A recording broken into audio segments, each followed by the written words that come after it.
These 14 Japanese motorcycles were supposed to be game changers, but instead, they flopped harder than anyone expected. They promised speed, style, and insane value, but ended up collecting dust in showrooms across the world. Today, we're uncovering the real reason these bikes failed. Number 1. Honda NM4 Voltus, the anime bike that nobody got. This bike looked like something from a futuristic cartoon.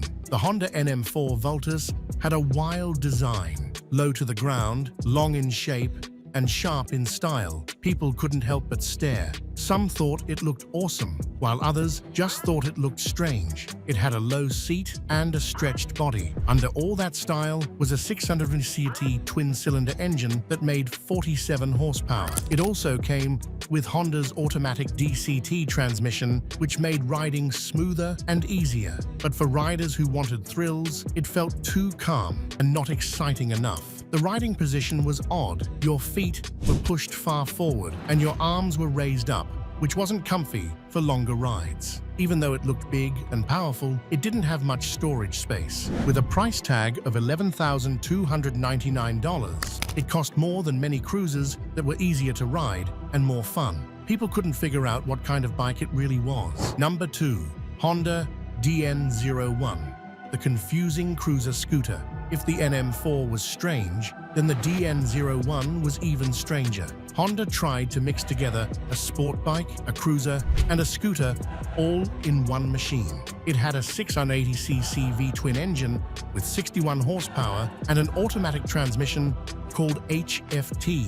It was supposed to help new riders feel comfortable, but instead, it confused both new and experienced riders. Why?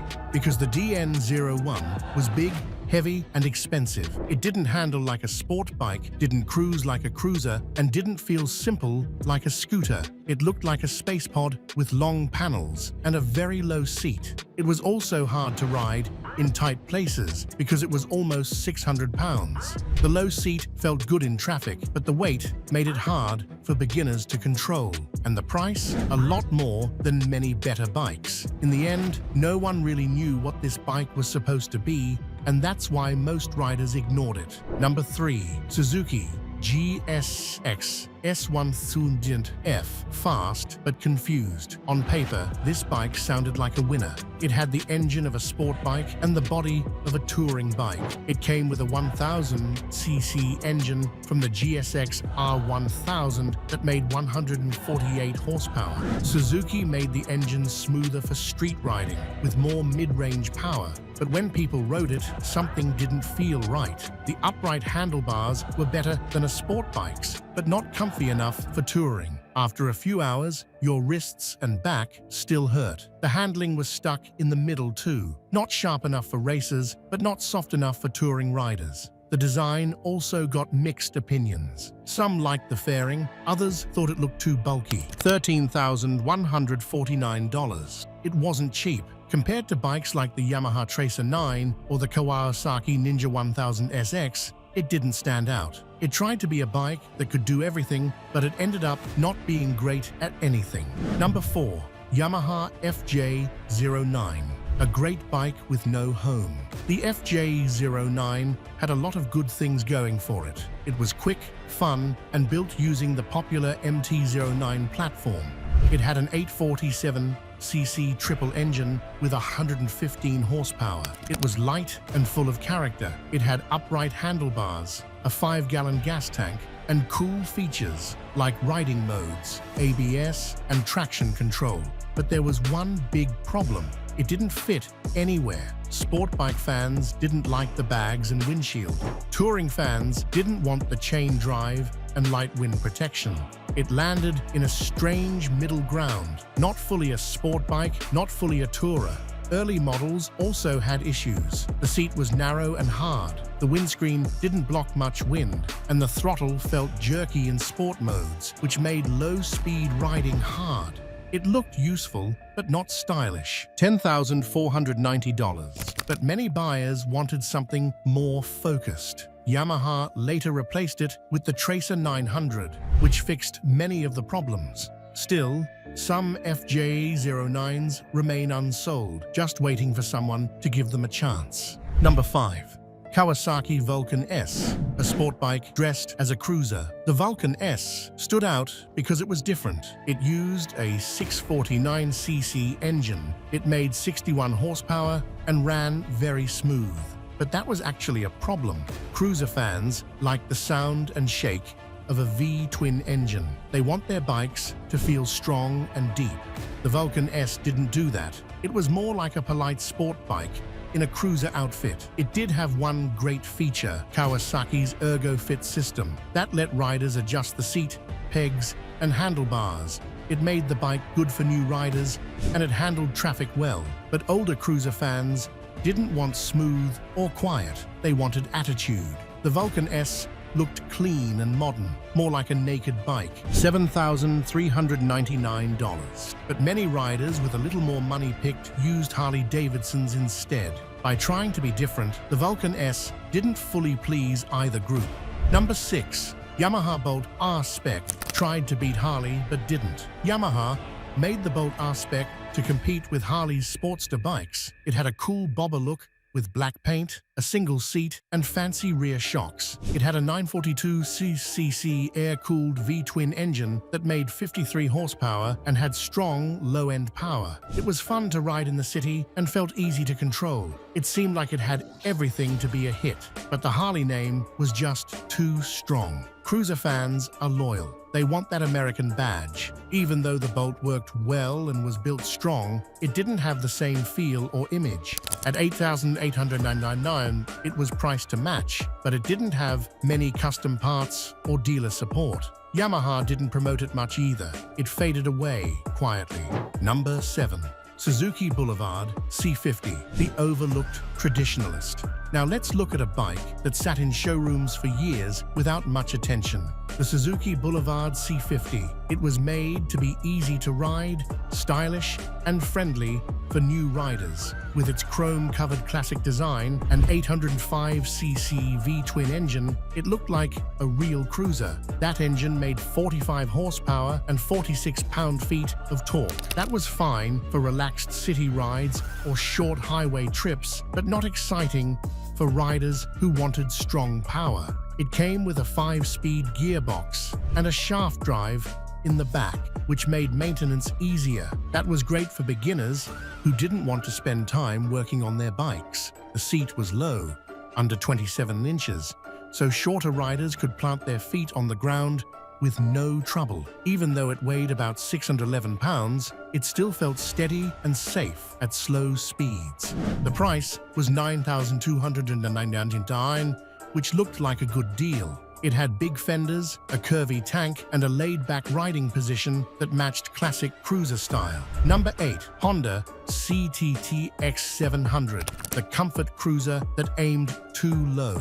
Next is a bike that focused on comfort and ease. The Honda CT X700 was built for riders who wanted a relaxed, simple ride without any stress. It was meant to be smooth, practical, and beginner-friendly. But even with all that, it didn't grab much attention. It used a 670cc parallel twin engine. It made 48 horsepower and 44 pound-feet of torque. That wasn't much, but this bike wasn't made to go fast. It was about calm, comfortable riding. It had a super low seat and foot controls set forward for a laid-back ride. Some models had Honda's automatic DCT transmission, which meant no clutch or gear shifting. That helped newer riders feel more confident. It was great for commuting or for people returning to motorcycles after a long break. But for experienced riders or cruiser fans, it didn't feel special. The design was soft and futuristic, not bold or flashy. It had smooth lines and very little chrome. It didn't have the classic cruiser sound or the deep engine rumble that many fans love. Sure, it was easy to ride, good on gas, and had nice wind protection, but it lacked the style, sound, and excitement that people imagine when they think of a cruiser. With a price of $7,699, it was affordable. Still, many buyers in that price range wanted bikes with more attitude and stronger looks. The CTX 700 had what some people needed, but not what most riders dreamed of when they thought about hitting the road on a cruiser. Number 9. Suzuki Hayabusa, the speed demon outpaced by time. There was a time when the Suzuki Hayabusa was the fastest and most powerful motorcycle in the world. It proudly held the record for being the quickest production bike on the planet, and for many riders, it was the ultimate dream machine, built for speed, packed with power, and shaped to slice through the wind. Owning a Hayabusa meant you stood out. The newest version, called the third generation, has a huge 1,440cc engine with 4 cylinders lined up in a row. This motor gives out a jaw-dropping 187 horsepower and 110 pound-feet of torque. That's still super powerful today. The Hayabusa can go from 0 to 60 miles per hour in less than 3 seconds. It can ride all day at really high speeds without even trying hard. That shows how well it was built. But here's the thing, times have changed, and what people want in a motorcycle has changed too. Today, most riders don't just care about how fast a bike can go, they want something comfortable for longer rides, useful for daily trips, and easy to handle in different places. The Hayabusa is fast and exciting on a highway or racetrack, but it's heavy and hard to manage in city traffic or tight, curvy roads. It also costs a lot. At $18,500, it's a big investment. On top of that, the insurance for such a powerful bike is expensive, especially for younger or newer riders. The tires wear out fast and cost a lot, and the maintenance isn't cheap either. Because of this, the Hayabusa only makes sense for a small group of die-hard fans who really want this kind of machine. Number 10. Yamaha R6. The track star left on the sidelines. Few modern motorcycles were as famous on racetracks as the Yamaha R6. It was super light, very fast, and had a high revving engine that screamed when pushed hard. For years, it was the favorite of racers and serious track riders. The R6 had a 599cc 4-cylinder engine that gave out 123 horsepower and 42 pound-feet of torque. That made it one of the most powerful 600cc sport bikes, perfect for racing. It had a sharp, quick frame, adjustable suspension for track use, and amazing brakes that worked well even at high speeds. Everything about the R6 was made for racing. But here's the problem. The R6 was never really made for daily riding. The seating position made you bend over in a tight crouch, which hurt during street rides. The engine only felt strong at high RPMs, so it wasn't smooth to ride slow, and the stiff suspension felt rough on normal roads. It was uncomfortable to commute with. Long rides felt like a chore. What made it so good on the track made it hard to enjoy on the street. And when emissions rules became stricter, and fewer people bought 600cc bikes, Yamaha stopped making the street-legal R6 after 2021. They only kept a version for tracks. The newer R7 took its place, with a more comfortable ride and easier handling. Even though the R6 was great at what it didn't work well for most street riders. At $12,299, it also cost as much as some bigger, comfier bikes. Now, even the leftover R6s in shops are hard to sell. It's still a legend, but mostly for track fans who only care about lap times. 11. Kawasaki Ninja 250, the outdated beginner classic. The Kawasaki Ninja 250 used to be the top pick for new sport bike riders. It was cheap, simple to use, and easy to handle. For a long time, people said it was the perfect beginner's bike. It had a small 240cc twin-cylinder engine that made 29 horsepower and 18 pound-feet of torque. That was fine in the early 2000s, but today's beginner bikes are much better. The Ninja 250 feels slow and old now. Its engine used a carburetor, not fuel injection, like newer bikes. That means it was harder to start in cold weather, needed more maintenance, and didn't run as smoothly. New riders today want bikes that are simple and easy, not fussy and outdated. The Ninja 250 did have a good upright riding position, which helped people learn. But the brakes and suspension were basic. On the highway, it sometimes couldn't keep up. It used to be a smart choice at $4,109, but things have changed. Now bikes like the Ninja 400, Ninja 500 or Yamaha R3 are way better They have more power,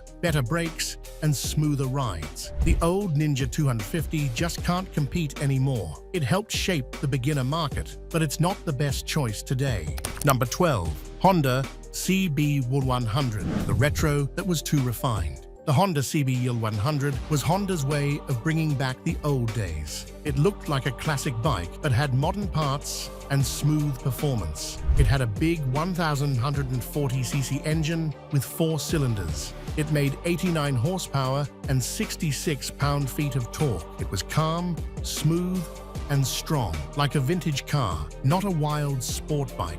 With twin rear shocks and a steel frame, it had a true retro feel. But that smooth ride was also a problem. Riders looking for raw power or excitement thought it was too soft. People who liked the retro look often felt it cost too much. At $12,399, it had to compete with other retro bikes that were cheaper or had more character. Many buyers went for bikes like the Triumph Bonneville or American Cruisers instead. Younger riders often skipped it too, choosing lighter, cheaper bikes. The CB1100 looked great, with a round headlight and shiny chrome, but it didn't change much over the years. It was stuck between being too classic for modern fans and too modern for classic fans. Dealers often had a hard time selling it, even though it was well-built and super reliable. Number 13. Honda Grom, the original mini funster fades. The Honda Grom was never meant to be serious, and that's why people loved it. With its tiny size and fun shape, it became a favorite in cities for beginners and anyone who just wanted to have a good time. It had a small 125cc engine that made about 9 horsepower and 8 pound-feet of torque. That's not a lot, but the Grom only weighed 227 pounds. It was easy to ride, easy to park, and great for tight streets. But as newer Groms and other mini bikes came out with better features, like improved suspension, nicer lights, and even ABS brakes, the original Groms started to seem old. They didn't have fancy displays or many safety features. At $3,599, some people started to look at other options that offered more for just a little more money. The Grom still has a huge fan base, but the older models don't sell as fast anymore. Dealers that used to run out of stock now sometimes have leftover bikes just sitting, waiting for a buyer who wants that simple, old-school charm. 14. Kawasaki Z125 Pro, the Grom's overshadowed rival. The Kawasaki Z125 Pro was made to fight the Grom's popularity. It had a 125cc engine that made 9 horsepower and 7 pound-feet of torque. It was fun, light, and street legal, just like the Grom.